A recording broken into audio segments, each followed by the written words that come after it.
بسم اللہ الرحمن الرحیم۔ السلام علیکم معزز خواتین و حضرات، راہی روشنی پلیٹ فارم پر آپ سب کو خوش آمدید۔ ایک ایسے نبی جنہیں ایک دیو ہیکل ویل نے نگل لیا، آپ سے ایسی کون سی خطا سرزد ہو گئی تھی اور آپ مجلی کے پیٹ میں 40 دن زندہ کیسے رہے؟ اس ویڈیو میں ہم اس ہستی کے متعلق جانیں گے جن کا واقعہ قرآن مجید میں یونس اور توریت میں جونا کے نام سے آیا ہے۔ تاریخی اشوری قوم ایک عظیم اور طاقتور قوم کی حیثیت سے جانی جاتی ہے جس کا دارالحکومت اشور تھا۔ اشوری دراصل بنی اسرائیل کی نسل سے تعلق رکھتے تھے جو بخت نصر کے حملے کے بعد غلام بنا کر بابل اور عراق لائے گئے تھے۔ اس زمانے میں دریائے دجلہ کے کنارے نینوا نامی ایک چھوٹی سی بستی تھی۔ اشور کے کسی بادشاہ نے ایک دیوتا کے نام پر نینوا میں ایک مندر بنوایا۔ رفتہ رفتہ دوسری بادشاہوں نے بھی مندر اور عمارتیں بنانا شروع کر دی اور ایک دور ایسا آیا کہ ایک چھوٹا سا علاقہ سلطنت اشوریہ کے عظیم الشان دارالسلطنت میں تبدیل ہو گیا۔ نینوا شہر کے بیچوں بیچ مندر اور شاہی محل تھے جہاں سے اشوریوں کا بادشاہ پورے سلطنت پر حکومت کرتا تھا اور اونچے تخت پر بیٹھ کر بازاروں، گلیوں اور تفریح گاہوں کا نظارہ کیا کرتا تھا۔ اشور کے مغربی علاقے میں لہراتی کھیت تھے، پورا شہر درختوں اور باغات سے سرسبز و شاداب تھا۔ اشور یہ لوگ پتھر تراشنے کے فن میں بھی کافی ماہر تھے، لہٰذا جگہ جگہ سنگ مرمر کے دیواروں نے اپنے دیوتاؤں کے نقش و نگار بنا رکھے تھے۔ مختصر یہ کہ نینوا تہذیب و تمدن کے لحاظ سے انتہائی ترقی یافتہ شہر تھا۔ دیوتا ان کا سب سے بڑا دیوتا تھا۔ یہ لوگ بادشاہ کو بھی خدا کا درجہ دیا کرتے تھے۔ یہ لوگ بت پرستی اور کفر و شرک میں مبتلا تھے۔ اس وقت نینوا کی آبادی 1 لاکھ سے زیادہ تھی اور یہ 700 قبل مسیح کا زمانہ تھا۔ اللہ نے اس زمانے میں اس قوم کی ہدایت کے لیے حضرت یونس علیہ السلام کو بھیجا۔ حضرت یونس کا پورا نام یونوس ابن مدہ تھا۔ آپ ہود علیہ السلام کے اولاد میں تھے، جبکہ بعض مفسرین نے لکھا ہے کہ یونس علیہ السلام کا تعلق بنی اسرائیل سے تھا۔ آپ حضرت یوسف کے چھوٹے بھائی بن یامین کے بیٹے تھے۔ جب آپ کو نبوت ملی اس وقت آپ کی عمر 28 سال تھی۔ آپ پر ایک صحیفہ بھی نازل ہوا جو توریت میں یونا کے نام سے موجود۔ حضرت یونس سب سے پہلے اشوری بادشاہ کے پاس گئے اور اسے پیغام حق کی سنایا۔ اسے خدائی کے جھوٹے دعوے سے توبہ کرنے کا حکم دیا اور ایک اللہ کی عبادت کی طرف بلایا۔ یونس علیہ السلام نے اس سے ان اسرائیلی قیدیوں کو آزاد کرنے کا بھی حکم دیا۔ اس نے قید کر رکھا تھا۔ بادشاہ آپ کی باتیں سن کر آزمناک ہو گیا اور آپ کی جان کا دشمن بن گیا، لہٰذا آپ علیہ السلام نینوا کے عوام کے پاس گئے اور انہیں توحید کی دعوت دی۔ انہیں شرک و بت پرستی اور دوسری برائیوں سے توبہ کرنے کو کہا، مگر اہل نینوا نے ایمان لانے سے انکار کر دیا اور اللہ کے رسول کو جھٹلا دیا۔ یونس علیہ السلام مسلسل اس کوشش میں رہے کہ ان کی قوم کے لوگ راہ راست پر آ جائے۔ آپ نے بہت سمجھایا اور دعوت کے کام کو جاری رکھا۔ دیکھتے دیکھتے 40 سال عرصہ گزر گیا، لیکن یہ قوم حضرت یونس کا انکار کرتی رہی اور شرک پر ڈٹے رہے۔ نیز حضرت یونس کو دھمکیاں بھی دیتی تھی، اگر آپ نے اشور دور دیوتا کے خلاف کچھ کہا تو وہ آپ کو قتل کر دیں گے۔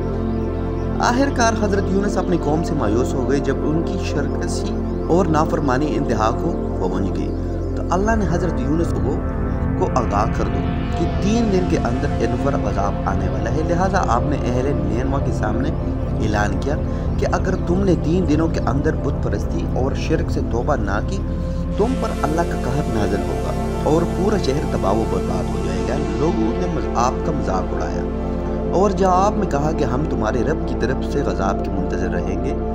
آپ کی قوم نے آپس میں مشورہ کیا تو اس بات پر سب کا اتفاق ہوا کہ یونس کو کبھی جھوٹے بولتے نہیں دیکھا گیا، لہٰذا ان کی بات نظر انداز نہیں کرنی چاہیے۔ مشورے میں یہ بھی طے ہوا کہ دیکھا جائے کہ اگر یونس علیہ السلام رات بستی کے اندر اپنے گھر میں مقیم رہتے ہیں تو سمجھ لو کہ کچھ نہیں ہوگا، اور اگر وہ یہاں سے کہیں اور چلے جاتے ہیں تو یقین کر لو کہ صبح عذاب ضرور آئے گا۔ حضرت یونس علیہ السلام رات کو اس بستی سے نکل گئے۔ صبح ہوئی تو عذاب الہی کا ایک سیاہ دھواں بادل کی شکل میں بستی والوں کی سروں پر منڈلانے لگا۔ جب وہ ان کے قریب ہونے لگا تو ان لوگوں کو یقین ہو گیا کہ اب وہ سب ہلاک ہونے والے۔ دراصل حضرت یونس علیہ السلام اپنی قوم سے ناراض ہو کر چلے گئے، مگر انہیں وہاں سے نکلنے کا حکم نہیں دیا گیا۔ وہ غضب کی اطلاع دینے کے بعد اللہ کی غضب کے بغیر اپنے انہیں معاف کر دیا۔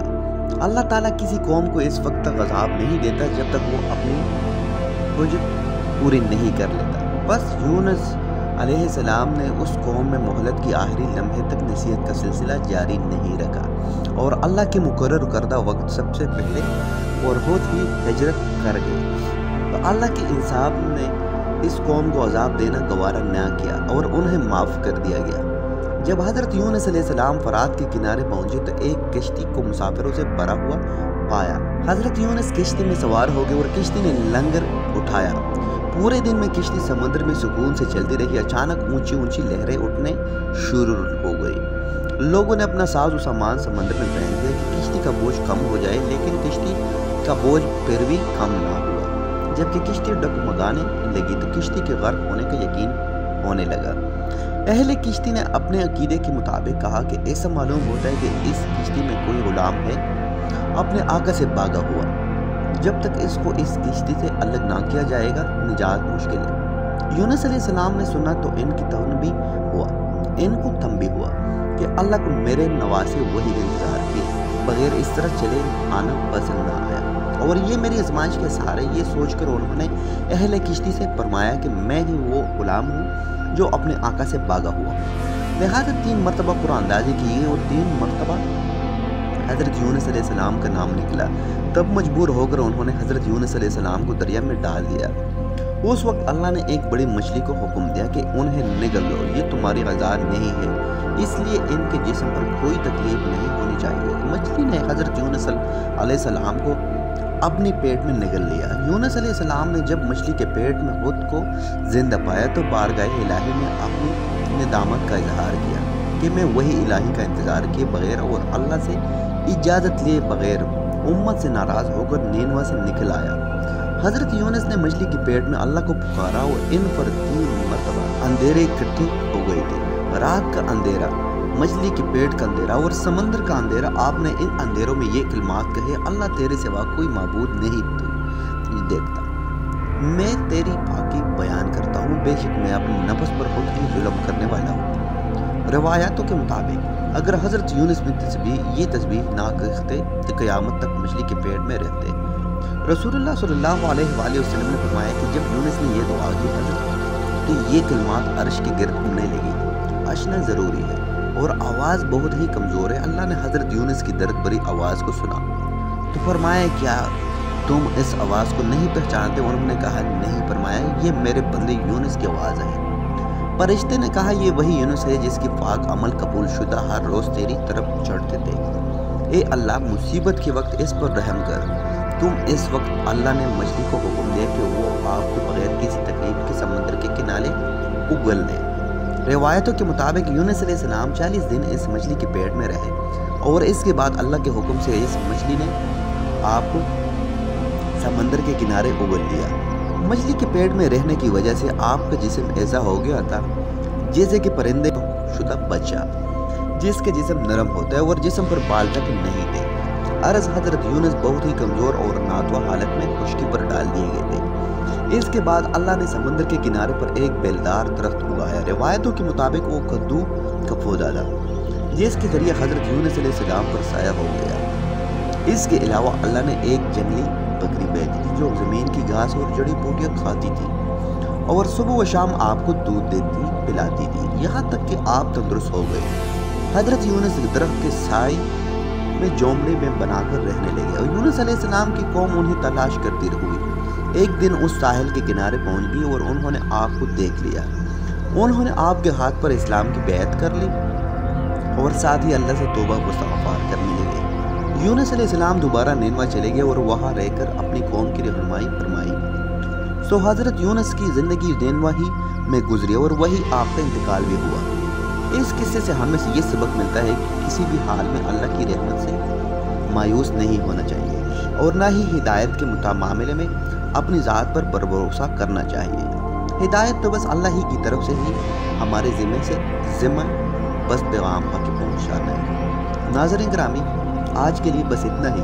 ویڈیو پسند آنے کی صورت میں اسے لائک کریں، شیئر کریں اپنے دیگر دوستوں کے ساتھ۔ کومنٹ میں اپنی رائے سے ضرور آگاہ کیجیے۔ انشاءاللہ آپ سے ملاقات ہوتی ہے اگلی ویڈیو میں کسی نئی اور معلوماتی ویڈیو کے ساتھ. تب تک کے لیے رکھے گا اپنا اور اپنے پیاروں کا ڈھیر سارا خیال. اللہ